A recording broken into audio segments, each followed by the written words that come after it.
Assalamualaikum warahmatullahi wabarakatuh. Perkenalkan, nama saya Darin Hana Putri Reza dari Program Studi Hubungan Internasional akan menjelaskan sedikit tentang ideologi politik. Sebuah ideologi dimulai dengan kepercayaan untuk mengembangkan masyarakat. Ideologi biasanya berbasis teori politik dan ekonomi. Namun disimplified dan dipopulerkan untuk mass audience, build political movements, and win elections. Ideologi politik memiliki beragam macam, seperti liberalism, konservatism, neokonservatism, nasionalism, sosialism, komunisme, feminism, dan environmentalism. Hari ini saya akan membahas tentang liberalism, nasionalism, environmentalism, dan feminism. Yang pertama akan kita bahas adalah liberalism. Berasal dari kata free, liber, di mana masyarakat bebas dari intervensi pemerintah. Disimpulkan oleh Thomas Jefferson that government is best that governs least.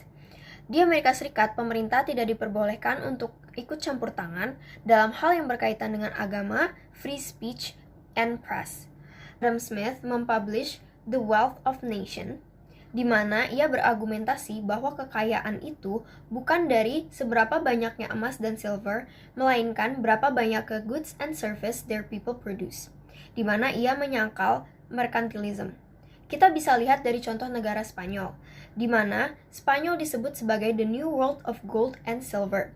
Namun, kenyataannya mereka tumbuh menjadi miskin. Smith mengatakan bahwa merkantilism bukanlah jalan yang tepat untuk kesejahteraan. Menurut Smith, tanpa adanya pemerintah, masyarakat mampu untuk membuat marketnya sendiri. Namun, liberalisme di sini, Amerika Serikat menyebutnya yang sekarang disebut sebagai konservatisme. Karena pada akhir abad ke-19, liberalisme dibagi menjadi modern liberalism dan yang sekarang kita ketahui sebagai konservatisme. Modern liberalism, this time to protect people from a sometimes unfair economic system such as the right to unions, improved educational opportunities, and others. Yang kedua, kita akan membahas tentang nasionalisme. Nationalism is the real winner among ideologies, di mana ideologi ini masih mendominasi. Nationalism is belief in the greatness and unity of one's country. Nasionalisme lahir dari penjajahan. Nasionalisme lahir dari kedaulatan, di mana Palestina, Kuba, China, dan negara nasionalis lainnya berseru, "We won't be pushed around by foreigners anymore." Nasionalisme telah mempengaruhi ideologi lain seperti di Amerika Serikat, konservatisme dicampur dengan nasionalisme Amerika, dan nasionalisme pertama kali muncul dengan Renaissance monarch, di mana mereka menyatukan absolute power and the unity and greatness of their kingdom. Nasionalisme juga terdapat regional nationalism. Regional nationalism is a kind of nationalism which aims at breaking up existing nations into what its proponents argue are the true nations, such as Tibetan from China and Scots from Britain. Sekarang kita akan membahas tentang ideology in our days. Ideology in our days consists of the collapse of communism, neoconservatism, libertarianism, feminism, and environmentalism. Hari ini saya akan membahas tentang feminism dan environmentalism. Yang pertama, kita akan membahas tentang feminism.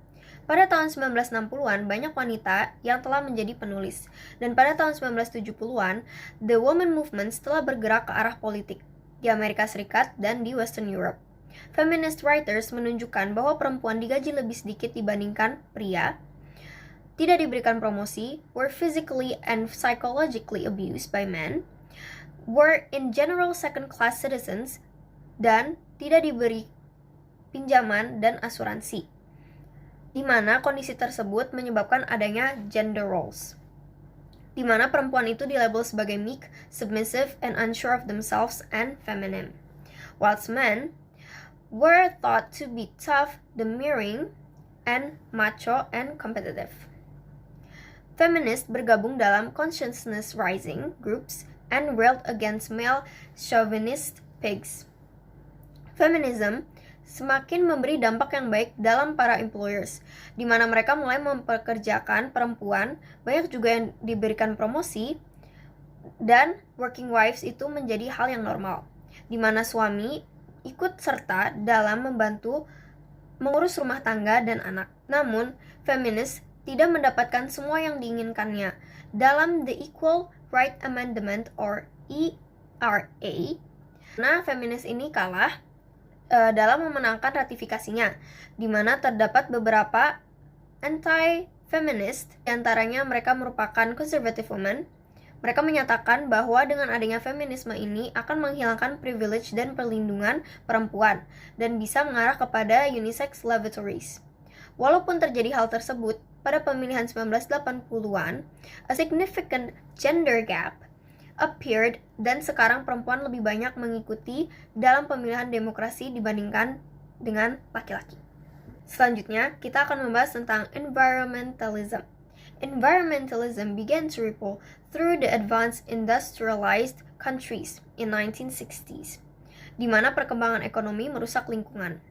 Pertambangan yang berlebihan, asap-asap pabrik, polusi, bahkan pertanian, peternakan, dan perikanan telah terkontaminasi.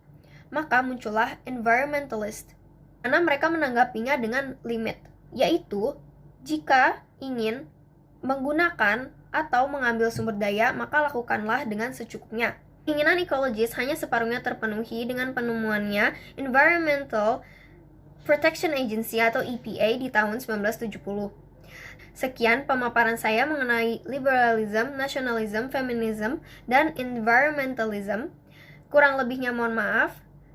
Jika ada persalahan kata dan perilaku, maafkan. Assalamualaikum warahmatullahi wabarakatuh.